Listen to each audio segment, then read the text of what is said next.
Olá, amigos da internet, irmãos de Ideal Espírita. Mais uma vez aqui estamos juntos, reunidos em nome do Cristo, buscando, obviamente, essa conexão através da mente e do coração. Nós estamos felizes com a presença de todos aqui, que estão começando a chegar. E certamente esses encontros transformam esses dias em um verdadeiro oásis, porque quando os amigos se encontram para refletir sobre a mensagem de Jesus, aquela sede que temos sentido nos últimos dias, nesse momento difícil, mas necessário que a humanidade atravessa, essa sede ela é aplacada. Primeiro, por reencontrar e sentir a vibração de cada um de vocês. E segundo, porque a mensagem de Jesus, de fato, é aquela água cristalina que Jesus se referiu quando ofereceu no poço da Samaritana, dizendo que quem dela bebesse jamais teria sede. Então sejam bem-vindos a mais uma edição do Gotas de Esperança. E o Emmanuel nos brinda hoje com uma reflexão muito importante. Muitas pessoas com as quais temos conversado nos últimos dias se perguntam o porquê desses estados de coisas que têm acontecido com a humanidade, dessas circunstâncias. E é óbvio que existe dentro da doutrina espírita uma lei importantíssima, que é um dos pilares da filosofia e da religiosidade espírita, e por que não dizer também do seu aspecto científico, que é a lei de causa e efeito, né? Ou também chamada ação e reação. E a mensagem de Emmanuel hoje, ela fala exatamente sobre isso.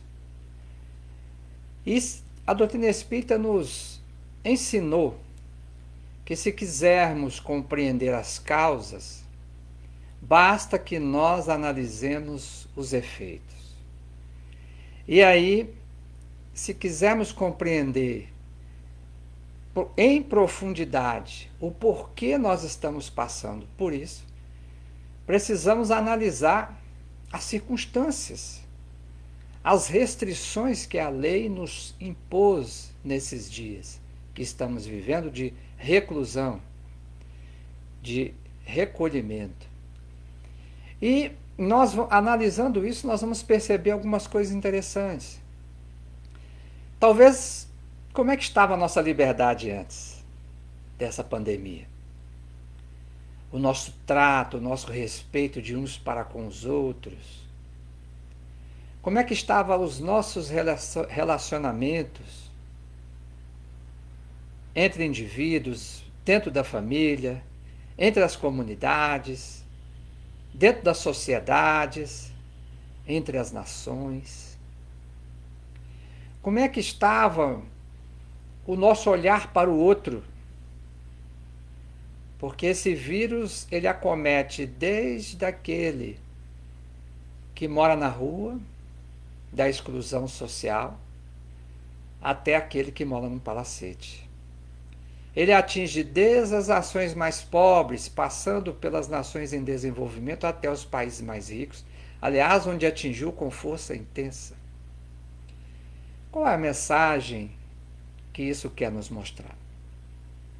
É isso que Emmanuel vem nos ajudar a refletir hoje, quando ele diz assim: de tudo que semeares, efetivamente colherás. É uma frase apenas do capítulo de hoje. De tudo que semeares, efetivamente colherás. E aí nós imediatamente nos lembramos de dois evangelistas. Mateus, no capítulo 16, 27, que diz: a cada um segundo as suas obras. Quais as obras da humanidade que nos levaram a esse cerceamento de liberdade e de vida? Pelo menos a vida empobrecida que tínhamos antes dessa pandemia, no sentido espiritual.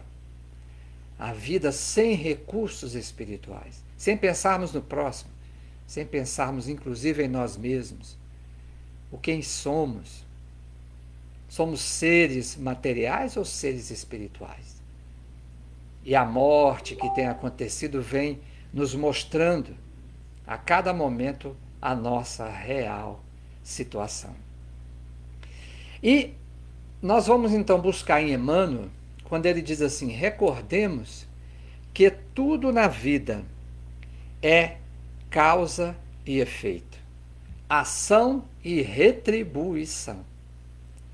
Quem deseja ou quem realmente descobre algo importante para o bem, agora ele vai citar algumas circunstâncias. Se nós desejamos fazer o bem, nós não fugiremos a demonstrar esse nosso desejo. Através do quê? Através da realização do bem. Quem planta com segurança, colhe no tempo certo. Quem examina com atenção, adquire conhecimento. Quando eu me aplico ao conhecimento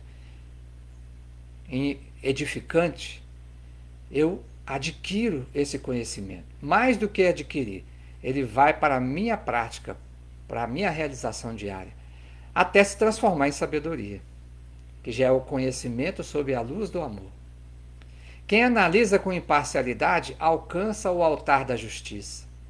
Não a justiça dos homens, mas a justiça de Deus, das leis divinas que estão gravadas na nossa própria consciência. Quem estima as indicações valiosas, procura segui-las. O Mestre nos deixou um roteiro maravilhoso há 2000 anos. E nos dizemos cristãos, mas temos seguido esse roteiro? Temos tomado a medicação desse compêndio de medicina espiritual preventiva e curativa que é o Evangelho? Quem sinceramente ama, auxilia sempre, agindo em favor do objeto amado. Não podemos dizer que amamos da boca apenas para fora. Devemos encher o coração desse amor e, através de ações concretas, demonstrá-lo. Né? E lá no livro Paz e Libertação, ele diz assim ainda, nessa mesma obra, Paz e Libertação, no capítulo 6. Sejamos assim dedicados ouvintes, procurando a posição dos bons executores, das lições recebidas, e cedo alcançaremos o prêmio do amor e da sabedoria que representam as duas faces da nossa felicidade eterna. Vocês perceberam a sutileza de Emmanuel? Nós sabemos, amai-vos e instruí-vos, as duas asas que nos elevarão no processo da ascensão espiritual, amor e sabedoria. No entanto, ele diz assim, dedicados ouvintes, ou seja, escutemos, estudemos, meditemos, mas procuremos a posição dos bons executores. É preciso colocar em nossa vida o conteúdo daquilo que temos aprendido. E olhe que a doutrina espírita tem sido uma escola de abundância em nossas vidas. Mas como é que estamos nas provas práticas? É uma reflexão que Emmanuel nos chama a fazer. A humanidade entrou nesse estado de coisa por quê? As notas da prática estavam sofríveis. Conquistamos muito no intelecto, mas a nossa capacidade de amar e de sentir ainda está atrofiada, necessitando de prática. E talvez essa pandemia esteja nos convidando a começar tudo de novo, praticar primeiro em casa, para depois desse período levarmos essa prática bendita para os outros locais de convívio social. O Emmanuel ainda, aliás, o Emmanuel no livro Rumo Certo, capítulo 10, ele diz assim: tuas ações constituem recursos que sorveste na organização crediária da vida. Tuas reações, porém, são as garantias que lhes preservam a estabilidade ou os golpes que lhes desmerecem o valor, conforme o bem ou o mal a que te afeiçoes. O que indica que essa pandemia é um golpe para que esse modelo civilizatório baseado no materialismo e no egoísmo realmente seja substituído. Desmorone. É uma casa frágil, sob a areia movediça da transitoriedade. Por quê? Porque ela não está de acordo com a nossa natureza, que é espiritual e amorosa, e de fraternidade, e de cooperação, e de solidariedade. Então, o Emmanuel nos leva a perceber que os efeitos que estamos sentindo hoje são os golpes, nos mostrando que estamos depositando os nossos valores, o nosso coração, nos valores equivocados, nos valores transitórios, que nós não levaremos conosco. Aqueles tesouros que Jesus diz que a traça corrói e o ladrão rouba. Enquanto deveríamos estar focados no que é permanente, no que é eterno, naquelas palavras de vida eterna de Jesus que nos mostram os tesouros no céu, os tesouros da alma, que estão ainda ocultos para nós. Enquanto nós não observarmos esse alinhamento da lei que nós precisamos fazer, e o coronavírus veio para isso, para nos alinhar com a lei. E que lei, gente? Qual é a essência da lei divina? Que é a essência da lei de justiça, de amor e de caridade. É a lei de amor. Lá no livro dos Espíritos, Leis Morais, nós vamos encontrar. Essa lei é de justiça, lei de causa e de efeito, mas é acima de tudo de amor. Se nós aprendermos a lição, diz Emmanuel, se as tuas reações forem constantemente elevadas, dê certo que as tuas realizações serão sempre respeitáveis e dignas. Teremos realizações duradouras num novo modelo social, um novo tecido, um pano novo, conforme a parábola de Jesus. Esse pano velho desse tecido social, ao quebrado, ele já está roto. Não suporta remendo novo. Tem que ser substituído por essa vivência cristã em todos os setores do conhecimento e da vida humana.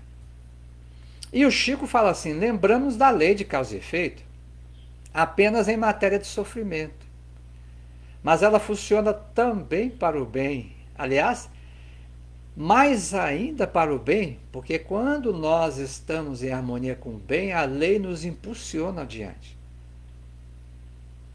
Quem faz o bem, queira ou não, será recompensado. O Senhor manda que o mal seja corrigido e o bem seja estimulado, em benefício de cada um de nós. Chico Xavier disse isso lá no livro Evangelho de Chico Xavier, de Carlos Bacelli, no capítulo 343. Né?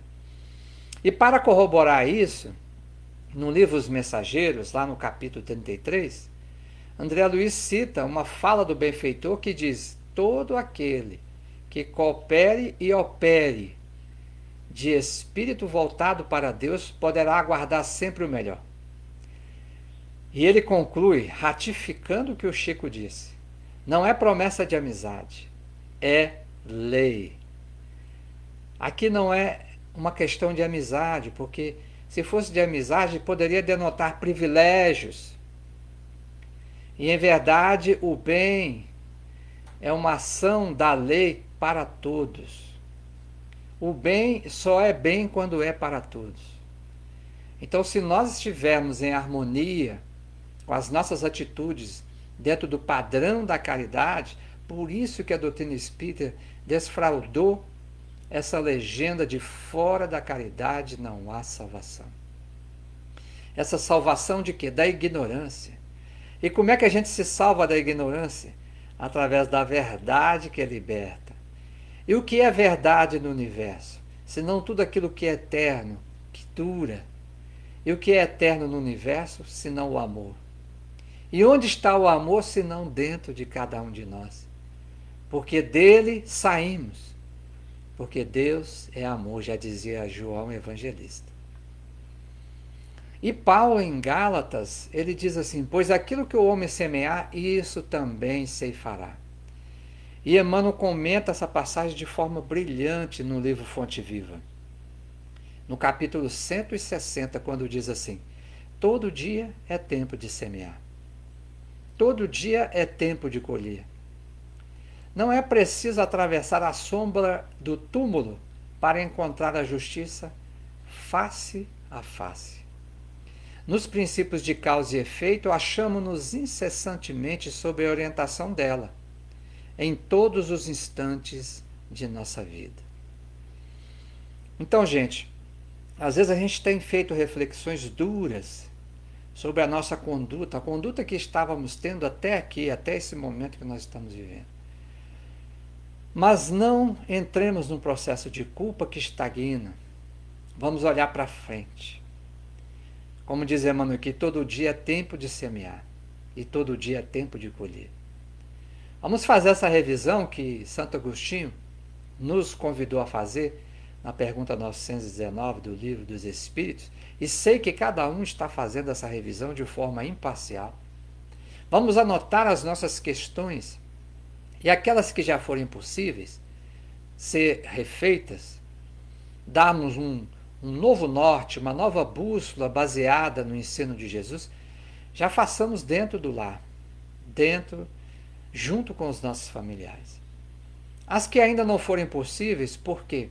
Porque aqueles que estão ligados diretamente a ela ou às circunstâncias, estão lá na nossa vida, que está dela fomos apartados, vamos dizer, na nossa vida social, momentaneamente. Então nós vamos nos redobrar o propósito de, assim que terminada essa pandemia, aquilo que nós não podemos realizar agora, nós faremos, a fim de endireitarmos as veredas, como disse João Batista, endireitai os caminhos do Senhor, não é?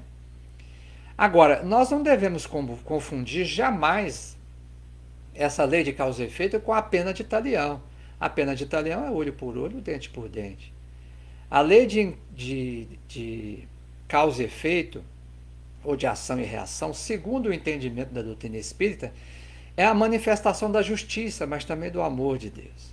É a oportunidade que nós temos de nos harmonizarmos, lembrando da frase de Pedro, né? O amor cobre a multidão de pecados. Então podemos refazer dessas nossas questões mal conduzidas, dependendo da intensidade de amor que colocamos nas ações de reparação. Não há quantidade de ações. Até temos que tomar cuidado, porque muitas vezes estamos, entre aspas, fazendo o bem com dezenas de ações diárias e, em verdade, aquelas mais importantes, como, por exemplo, a nossa família, estamos deixando de lado. Então não é a quantidade, diria a Madre Teresa, quantidade em número de ações no bem, mas a quantidade de amor que nelas colocamos, né? E, fechando essa reflexão, nós vamos encontrar no Livro dos Espíritos, nessa pergunta que nós citamos, 919, onde Santo Agostinho fala desse conhece a ti mesmo, dessa revisão diária das nossas vidas, tem uma frase lá muito interessante. Já comentamos de outras oportunidades isso. Que diz assim, a frase é do próprio Santo Agostinho: sei haver muitos que dizem ser positivo o presente e incerto o futuro. Ora, esta é exatamente a ideia que estamos encarregados de eliminar do vosso íntimo. visto que desejamos fazer que compreendais esse futuro, de modo a não restar nenhuma dúvida em vossa alma. Por isso foi que primeiro chamamos a vossa atenção por meio de fenômenos capazes de ferir-vos os sentidos, e que agora vos damos instruções que cada um de vós se acha encarregado de espalhar. Foi com esse objetivo que editamos a vós o Livro dos Espíritos. Gente, o Livro dos Espíritos, a doutrina espírita, através dessa fala de Santo Agostinho, ela está no mundo para nos despertar acerca de quem somos. Nós somos filhos do Altíssimo. Nós somos filhos do amor de Deus. Nós somos espíritos, seres espirituais vivendo uma experiência humana. Nós somos os construtores do nosso destino no entendimento da lei de causa e efeito. O futuro, para quem conhece a lei de causa e efeito e vive de acordo com suas possibilidades, ele não é mais incerto, ele é certeza. Porque o bem que faço hoje, segundo Emmanuel, é o meu avalista amanhã, onde quer que eu esteja. Se nós iniciarmos uma verdadeira campanha, corrente do bem, a partir de agora, transformaremos todos nós, não só as nossas vidas, no campo que podemos atingir, no campo das nossas responsabilidades, que o nosso livre-arbítrio nos permite. Mas, juntando esse esforço de cada um, a humanidade alcançará o estágio que nós tanto ansiamos e desejamos, da terra regenerada, que virá através do esforço de cada um. Percebe? O futuro não é algo que está incerto, é algo que nós construímos. Quando? Agora. Então vamos arregaçar as mangas e buscarmos fazer o melhor. Onde podemos? Por enquanto, dentro do nosso lar, ok. Os que estão fora, em atividades que exigem ainda que eles saiam, façam o melhor, com amor, com dedicação, com apoio, levando esperança a quem está em sofrimento. Nós façamos o melhor dentro do ninho da família, de onde os pássaros voam para o mundo. Vamos dar o melhor de nós. E lembrando disso, nós trouxemos aqui uma história que talvez muitos já conheçam. Nós ouvimos essa história a primeira vez numa palestra do Divaldo Franco, há muito tempo atrás. E depois descobrimos que ela estava no livrinho de seleções. Os que são mais antigos vão se lembrar, né, como eu, desse livrinho Seleções, que trazia sempre umas histórias, né, interessantes, uns condensados, né, de histórias reais. Conta essa história que uma senhora estava passando pela periferia da cidade de Nova Orleans, nos Estados Unidos. E o pneu do carro furou. Estava uma chuva fina, fria, e ela ficou receosa, não teria forças para poder retirar esse pneu. Ficou ali dentro do carro, já estava 1 hora no acostamento, esperando que alguém parasse para ajudá-la a trocar o pneu furado. E aí, finalmente, um motorista estacionou perto dela, com um ar de cansado, e se aproximou.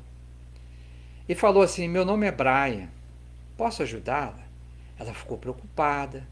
Ele estava vestido com simplicidade, um carro antigo, maltratado, bem diferente do dela, que tinha um padrão social mais elevado. E se fosse um assaltante? Ele logo percebeu e disse: não se preocupe, eu gosto de ajudar as pessoas. A senhora não precisa nem sair do carro.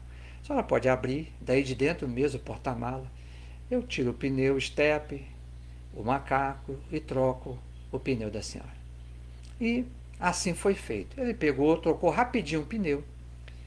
E quando retornou, guardou o pneu furado no porta-mala do carro, junto com o macaco, fechou e se aproximou dela para despedir. Ela percebeu que as suas mãos estavam até um pouco machucadas, por causa do esforço em retirar o pneu. Ficou muito acanhada, muito sem graça, e perguntou para ele, baixou um pouco o vidro do carro e perguntou para ele quanto lhe devia. Brian sorriu. Imagina, não foi nada. Eu gosto de ajudar as pessoas, quando tenho a possibilidade disso. Eu sou grato a Deus por tudo que Ele me dá na minha vida, embora eu viva modestamente. Tenho um lar abençoado, uma esposa adorável. Olha, se a senhora quer realmente me pagar por esse serviço, da próxima vez que encontrar alguém em dificuldade, tente fazer o mesmo. E aí se despediram e ela partiu, agradecida, com um misto de oração, grata a Deus por ter encontrado aquela pessoa que havia lhe ajudado àquela hora da noite. E alguns quilômetros adiante ela já estava cansada. Ela parou numa lanchonete simples, não era o ambiente dela. O ambiente dela era de restaurantes mais finos. Mas ela queria tomar uma água, refazer-se um pouco do susto que havia tomado. E entrou, restaurante de beira de estrada. Assentou-se, uma mesa simples, aproximou-se uma garçonete muito risonha, sorrindo. Sorriso luminoso. Não obstante os pés inchados, o rosto de cansaço devido ao dia inteiro de trabalho estafante, e havia ainda uma sobrecarga de uma gravidez. A barriga estava grande, proeminente, e dava a entender que já estava próximo o dia do parto. Atenciosa limpou a mesa, com cuidado, solícita. A senhora admirou seu jeito, carinhoso, e se perguntava intimamente: meu Deus, como alguém naquela situação conservava tanta disposição e tinha tanta gentileza? Então, aquela senhora se lembrou de Brian e de sua recomendação. Fez o pedido, simples, apenas algo para refrescar. A moça lhe trouxe algumas toalhas molhadas, alguns guardanapos para que ela pudesse enxugar um pouco o suor do rosto. E aí trouxe-lhe a refeição e ela deu uma nota de US$ 100. A refeição era pouco mais de $1 e pouco. Ela deu uma nota de US$ 100. A garçonete foi até o caixa. E aí, quando voltava para entregar o troco àquela senhora, ela já não estava mais. Havia um bilhete dobrado em cima da mesa, escrito no guardanapo, e dentro do guardanapo havia mais 4 notas de US$ 100. Ela não conteve as lágrimas ao ler o bilhete. Olha, minha querida, alguém me ajudou uma vez e da mesma forma eu estou lhe ajudando. Para mim isso não é nada, mas para você eu sei que vale muito. Considere isso como um presente para o parto do bebê. Se você quiser me restituir, não deixe esse círculo de amor terminar em você. Sirva sempre e faça sempre de melhor a quem se aproximar, a quem cruzar o seu caminho. Ela ficou muito emocionada porque o parto, ela não tinha um dinheiro para o parto. E o parto custaria $500, por isso que estava fazendo hora extra. E o valor que estava ali, 4 notas de US$ 100, mais quase $100, $98 e pouquinho, era o valor que eles precisavam para o parto. Ela agradeceu, voltou para casa à noite cansada, tomou um banho, o marido já estava deitado, assentou-se na cama e ficou pensando naquele bilhete. Como aquela senhora podia saber que ela e o marido precisavam exatamente daquele dinheiro? Fez uma oração a Deus, deitou-se ao lado do marido, abraçou-se com ele e sussurrou baixinho em seu ouvido: agora tudo ficará bem, meu querido. Já temos o dinheiro para o parto do nosso filho. Eu te amo muito, Brian. Então, gente, é isso que nós precisamos compreender. Todas as vezes que agirmos na pauta da lei de amor, o amor trará para nós a essência daquilo que mais necessitamos, em todos os sentidos. porque Deus jamais nos desampara. Nós é que, com a nossa conduta desvirtuada da lei, recusamos o seu amparo. Muito obrigado a todos e vamos aqui ver os nossos companheiros que estão aqui, né? Todos eles, mais uma vez, nesse encontro familiar. Minha irmã Rosângela, abraço, irmã, cuide-se aí, viu? O Renato, nosso amigo, a Nilce, a Lília, que é Kelly, o William, meu irmão, abraço, a Mate, Clara, Clara de Assis, Neuza, oi Neuza, abraço, Emília, a Nelly, Dona Célia, Deus abençoe a senhora, Dona Célia, Pauliane, a Maria Aparecida, minha mãe querida, um beijo, Dona Dalva, Gislane, minha irmã querida, Cíntia, abraço, minha querida, Rivaldo, abracem todos aí, em Aracaju, Rivaldo, Nil, espero que sua mãe esteja bem, meu amigo, a Leila, oh meu Deus, a Leila de Jesus, Felipe Medeiros, São José do Rio Preto, abraço, querido. Sim, a Naida, não está atrasada não, viu, Naida? Abraço, minha irmã. Né? E assim, né, o Renato, e assim nós agradecemos a todos que estiveram conosco nessa tarde. Um abraço apertado, que nós possamos continuar juntos, com Jesus e por Jesus. E até a próxima terça-feira, no Gotas de Esperança, e sábado, em nossa palestra, às 20 horas. Deus nos abençoe, muita paz, saúde e alegria a todos.